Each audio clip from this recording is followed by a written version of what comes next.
Today I'm at Imperial Beach.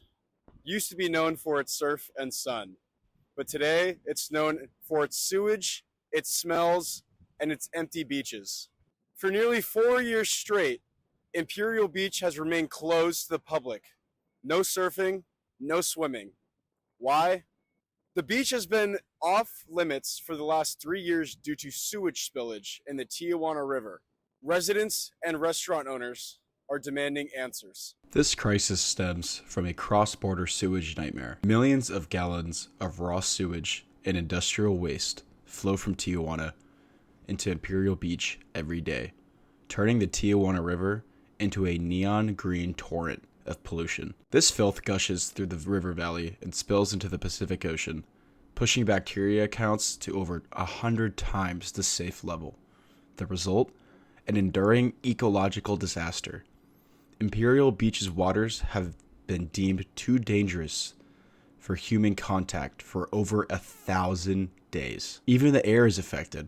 A foul stench of rotten eggs hangs in the air at night, a sign of toxic gases like hydrogen sulfide coming from the contaminated water. The Coronado mayor informed me that he felt sick after hanging out around the area just for a couple hours. So right now, people down there are freaking suffering. I'm on the Air Pollution Control District Board as well, and they monitor the air, and it's exceeded the level of healthy air for hydrogen sulfide every day for months. Unfortunately, it doesn't kill you, but the one day I was down there, I had like a sore throat for a whole week afterwards. Only for 2 hours. The effects on the community have been devastating. Wildlife has vanished. Longtime locals recall when seals and fish were plentiful. Now, no one's catching anything off the pier. Have you seen a decline in people at this beach, especially throughout the last couple of years because of the crisis? I have, absolutely. There's been it used to be a nice spot. You'd come here on the weekends and the beach would be packed. Now, it's just, there's hardly no people left. So, and it's real sad because this is a very nice place. This is one of the most beautiful spots in San Diego, weather-wise, and the view, obviously, and we can't be, they can't come down here and visit. Public health is at risk. County officials warn that sewage-borne bacteria levels are dangerously high, and residents report chronic illnesses.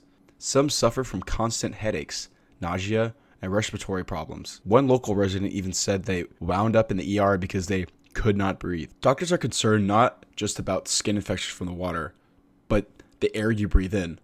Toxic sprays blow inland from the surf, and it makes it a public emergency, and it unfolds in real time. Government and community responses are finally ramping up. San Diego County declared a public health emergency over the sewage flows, and Coronado City Council just declared its own local emergency in March 2025. After years of pleas, funding is starting to flow. Over $700 million federal dollars have been allocated to stem the sewage tide. And you've seen the traffic with the local businesses. Do you think they're suffering, and do you know any businesses that had to close down due to the lack of tourism? Yes, there's a few around here. As you can see, some of them are boarded up more on Palm, right at the seacoast area right there. There's a few that's just, they couldn't handle it anymore, so they just moved on. And some of them been here all their lives. And this hotel, the same thing with this hotel. When they built that, it was packed, but now there's hardly any check-ins. So It's unfortunate. it's very unfortunate, and it can be fixed with just a few, like $1 billion or $100 million. The U.S. International Boundary and Water Commission, which runs a critical treatment plant at the border, launched a $600 million overhaul in late 2024.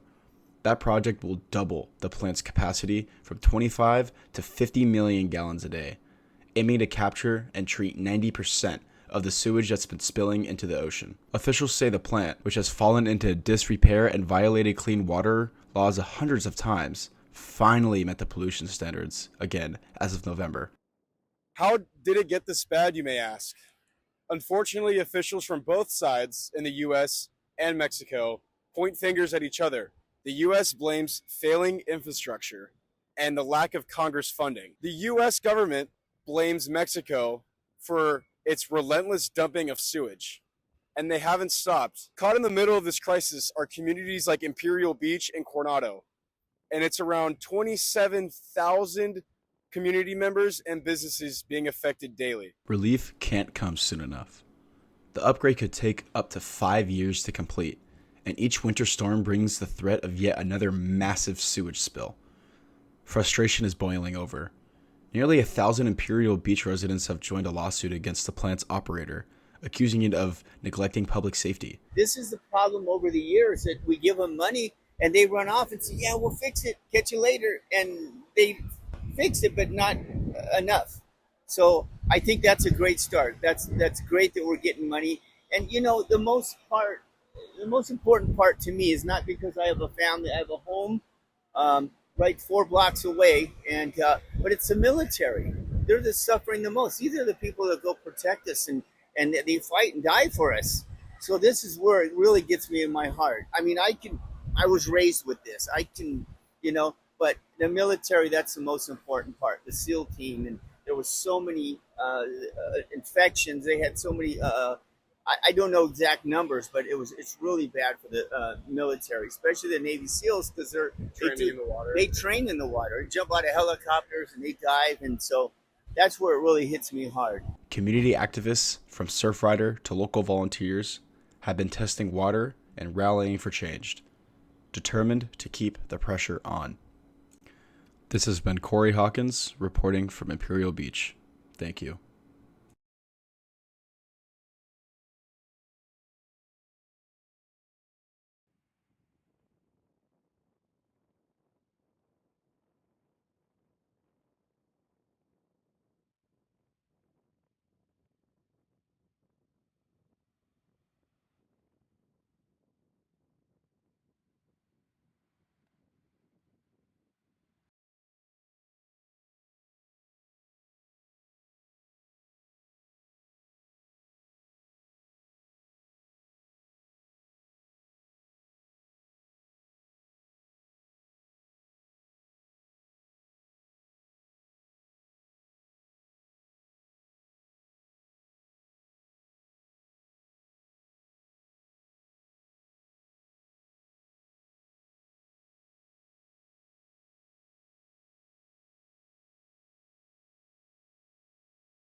Totally, and that made the smell. Back to my first comment, the worst that it's ever been. Yeah.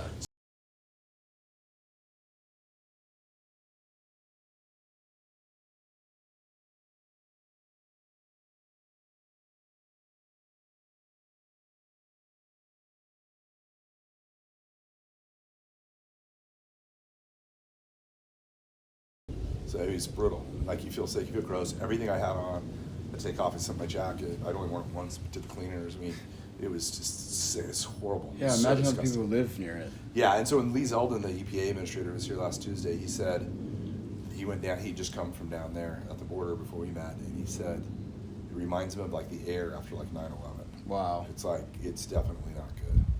And it's a priority to get it fixed. So. Yeah. So that's where we're at with all that stuff right now. Let's see if you have specific. I try to. I think it's kind of comprehensive. No, you answered a lot. I'll say, what has been the city of Coronado's response so far to the ongoing sewage spills, especially around Coronado's beaches? So, Coronado, and again, this kind of first. There's really been 2 huge advocacy efforts. The first one was before my time. Was when back in the USMCA time, 2019, 2020, it was Richard Bailey and Whitney Benzian, and our city manager as well at the time, really went back to DC and advocated hard on this. They worked with the trade representative, they worked with the White House and other departments back there. When I got involved, I started working with the Congress members to get them to approve the funding, because nothing was getting through Congress in 2023, 2022. Really, it was really divided Congress very close. But we got a group of retired Navy SEALs that are in Congress to get behind the funding with us and help push it through, and it got through. So that was the maintenance and to get our plant fixed. But those two huge efforts, the city of Coronado led those efforts. I really believe that, led them completely, more so than anybody else. And at that time, Imperial Beach had sued the government. And we took a different tact of advocacy. And I really think our advocacy tact worked, but better by far than the lawsuit tact. And we've had great success, and now we have good contacts, and we're working on it. I've gone to DC 4 times in the last 12 months, and great meetings with the EPA. So our advocacy, I guess, what has the city of Coronado done? The city of Coronado has invested a fair amount of money.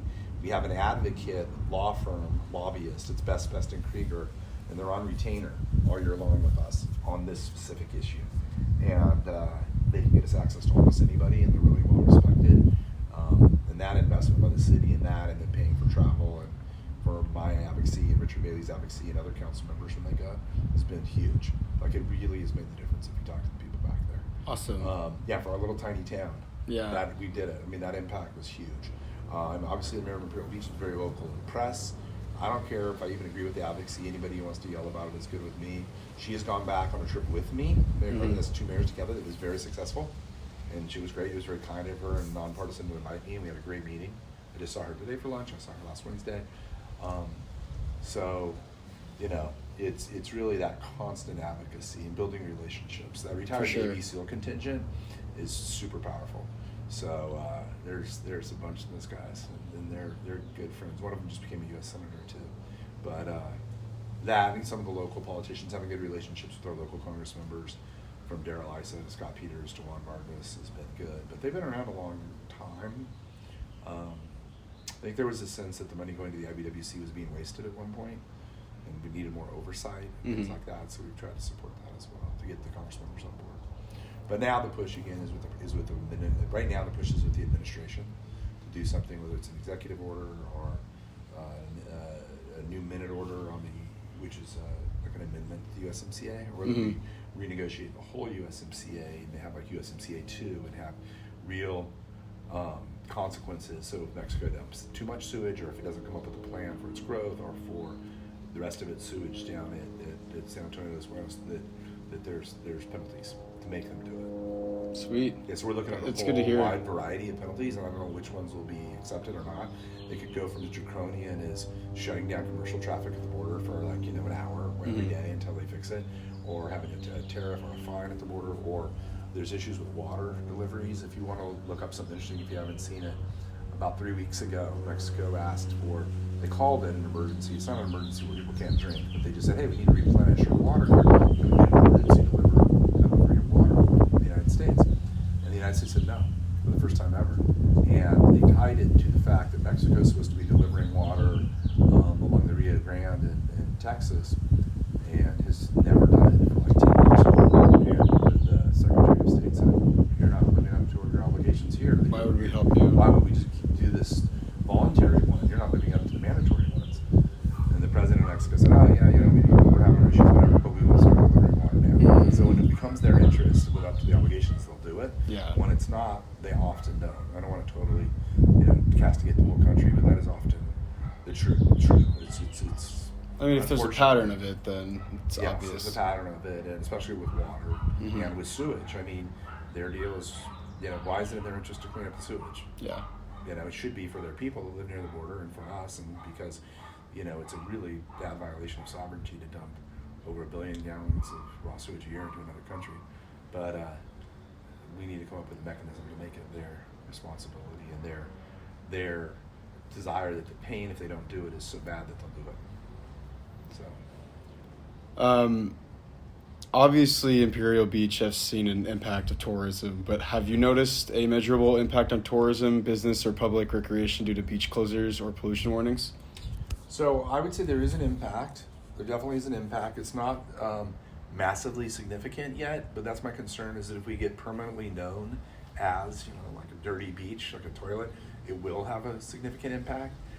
I would say it's not hurt housing prices yet, but there are rentals of homes that don't go rented now sometimes during the summer, not year round. People, want to be here and need to be here for work, and it's still the greatest place. But it's also started to impact the odor right now. When it's been so bad, it's impacted the case a little bit because it's closer. Yeah. So that's a problem. Potentially could hurt their real estate if that isn't cured soon. It should when that pipe is done. But Imperial Beach definitely suffered from it. I mean, it's caused 100%. restaurants to close. It's hurt the hotel. They're still building another hotel, but they need it fixed. It's really hurt them. And, we'll see up here. But another aspect of this we haven't talked about is, if you haven't seen it, you should pull the Inspector General's report about the Navy SEALs training in sewage. It came out about a month ago, or a few weeks ago. That was huge to help us for advocacy, because we already knew it and we would talk about it, but we never had an official statement from the Navy. And they weren't going to give us one until the Inspector General did like in essence, like an audit, of it, and came up with the report. So that's helpful for our advocacy too. But so Coronado, I'm worried about the next couple of years could look really bad but I'm also confident if we didn't have these projects in place. So I think we're going to be fine. However, I don't want to be mayor and leave office for somebody else, and, just saying, oh, it's been 40 years, but not like that. I'll be like, oh, it's been 50 years. So we need to get 90% of it done, so that the rest of it is minor. There's a lot of different things that can be done. One is putting potentially a 3-mile outfall from the Mexico discharge, where they discharge in Essex, miles south of the border. That discharge, I don't know if you've ever seen the video, but it comes directly out of the mountainside, and the sewage discharges right on the beach, goes out to sea. Yep, I've seen it. No filter, no nothing. It's insane. Nothing. We're looking at there's a bunch of options on the table right now. They're looking at everything, so we shall see. Well, as a Coronado I appreciate your work. Thank you. It needs to be done.